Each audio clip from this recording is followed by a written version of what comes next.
Hello Hello， 胖妮儿来喽！胖妮继续带大家步步惊心，重刷这部剧到最后，竟发现剧中没有一个真正的坏女人。非但如此，胖妮还要为剧情最初设定的坏女人鸣不平。比如八福晋郭洛罗明慧，明明是大女主的人设，却是恶女配的剧本。明慧是一位全能型妻子，上的厅堂，下的厨房，对丈夫全心全意地爱着。就连最初憎恶她的若曦，最后对她也是佩服得五体投地。关于明慧，有3个细节窥见她的才能。第一，管家李氏，一把好手。明慧需要进宫，留下妹妹明玉帮忙照看府中事宜。明玉直言自己就只是坐在那里，什么也没有做，府中事务就被打理得井井有条。第二，男人事业的好助攻。第2次草原围猎之后，若曦被太子相中，想纳他为侧福晋。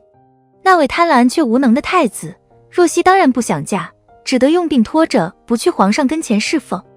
为了帮若曦脱离困境，八爷筹划扳倒太子，以此为魏救赵。八爷拿到证据，准备对太子发难时，第一个去找的是明慧。他需要明慧的父亲和母舅来帮忙做主公，这就得需要明慧去当说客。第三，困境中能撑得起丈夫的体面。八爷在海东青事件中，因给康熙爷寿宴进献病缨，被削爵减俸，八爷身心受挫，一病不起。但是八爷府中一切如旧，愣是没有出过一丝乱子。除夕夜，他独自进宫，代替八爷去给皇上拜年，在诸多皇子中谈笑得体，撑起八爷最后的尊严和体面。可偏偏这样一位全能型好妻子，一辈子都得不到丈夫真心的爱，在不能相守时，宁愿自尽，香消玉殒。大家可能要说了，剧情所需，导演和编剧不让她善终。但是细想下，这样的女子，即使放到现在，遇上渣男的几率还是蛮高的，因为她爱得太过卑微了。为爱，她低到尘埃里，若曦进宫选秀，八爷各方面为她打点，把她踢出首轮名单，避免成为皇上的嫔妃。后又拜托14爷，请他母亲德妃安排，让若曦去德妃宫中伺候，这样便于他以后暗箱操作，助若曦早日出宫。但是明慧担心若曦一旦成为皇上的嫔妃，她姐姐若兰的地位也会随之提升，如此可能会危及到自己嫡福晋的地位，于是暗中打点，求另一位娘娘会妃，讨要若曦做宫女。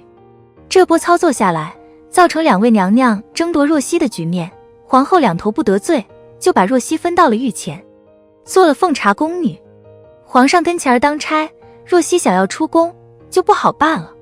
八爷知道是明慧从中作梗之后，大发怒火，大半年的时间不去见她。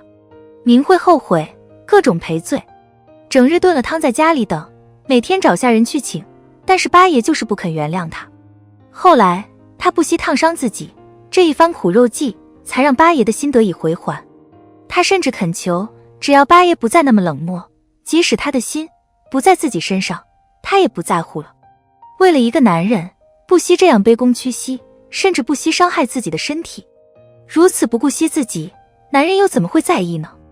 这一点上，他该向知否中沈将军的夫人张大娘子学学。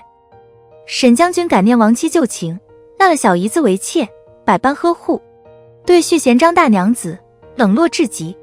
张大娘子最初躲在房中不出来，后来经盛明兰一番规劝之后，该吃吃，该喝喝，该娱乐的就去娱乐。马球场上，他不理会沈将军，以一人之力对抗明兰和顾廷烨夫妇，风姿飒爽。如此，反而把沈将军的目光吸引过来。有时候，爱情就像一场博弈，你若是一再把姿态放低，哪怕是掏心掏肺，他只会更瞧你不起。你关心自己，让自己保持风采，他说不定反而会过来找你。明慧真的不必通过这种低微的姿态来求得八爷的垂怜，因为他的背景，八爷终究还是要倚仗他的。想想，如若当初八爷不理他，他依然好好过自己的小日子，八爷再有事求他时，会是怎样的姿态呢？为爱，他倾尽所有，八爷的夺嫡路怎么看都是极为凶险的。毕竟那时候皇上早已立了太子为储君，他即使才能再强，夺嫡也不那么的名正言顺。但是明慧却为了八爷名不正言不顺的夺嫡赌上两大家族的命运。他说服父亲和母舅，让他们去帮助八爷，帮他扳倒太子，以期能助他登上储君之位。做这一切的时候，他是拿着自己的父族和亲娘舅两大家族的命运为赌注的，这份赌注过于沉重。妹妹明玉提及自己的姐姐时，说姐姐就是个傻蛾子，一心要嫁给八爷。明慧被休，也是为了给八爷讨个公道。四爷登基，八爷受到排挤和刁难，求生不得，求死不能。他大着胆子去找若曦，告诉他这一切的缘起都是因为若曦。若不是若曦分手时给八爷那份名单，让他留意四爷，八爷也不会注意到一直躲在暗处的四爷。不注意就不会去发难，也就不会招来今日之祸。一番诛心之后，若曦内疚不安，流产了，她跟四爷的感情也降到冰点。明慧这一举动彻底惹怒了四爷，以至于他下令让八爷休妻。虽然他心里想要八爷跟他相守，哪怕是死，但是怕八爷担了公然抗旨的罪名，日子只会更加艰难。于是说服八爷写了休书，交代好一切事务之后，他黯然离开了。他内心期盼的是这个男子能顶住压力，跟他一起抵抗，一起面对生死。但是他爱的男子在最后这一刻，为了自保，还是选择休了他。没有了八爷，他的心一片死灰，在这世间再也没有任何留恋的。明慧回到娘家就香消玉殒了。她全心全意爱着，丝毫不顾及自己的父母，不疼惜自己的生命，为八爷倾尽所有，却只落得这样一个下场，真是不值。说到底，八爷是一个渣男，对明慧总是以索取为主。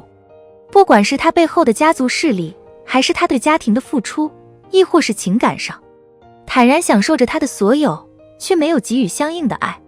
明慧这样为了爱情倾尽所有的女子，遇上渣男多半只是被利用的份儿。一旦利用完毕，余生只剩厌弃。女人再爱也要有个止损线，越是卑微，为爱倾尽所有，越不被珍惜。明慧这样放下身段，抛掉自尊，赔上父母，搭上钱财，为了爱情倾尽所有的女子，遇上渣男可真是一辈子的劫了。虽然她生活的那个年代局限，男人的未来就是女人的未来，但若她对父母对自己有过丝丝怜惜，也不至于就这样丢了性命。所以再爱也要有个止损线，或是父母，或是钱财，再不济也是自己的生命。所以女人不管到了何等境地，都要懂得留一点心意来爱自己，那或许会是自己陷入绝境时唯一能给自己救赎的活路。剧中明慧的死是因为深爱八爷，历史上雍正赐死八福晋，是因为他是八皇子胤祀最好的贤内助，最强军师，留着他后患太大了。不管是历史还是故事，都离我们很遥远。现代人看多了林生斌和朱小贞男子泰国杀妻骗保这样的真实案例，早就不需要这种飞蛾扑火义无反顾献身式的悲壮爱情了。所以时刻保持清醒是每个女性一生都要保持的良好习惯。好了，本期的影片就到这里，订阅胖妮，下期更精彩。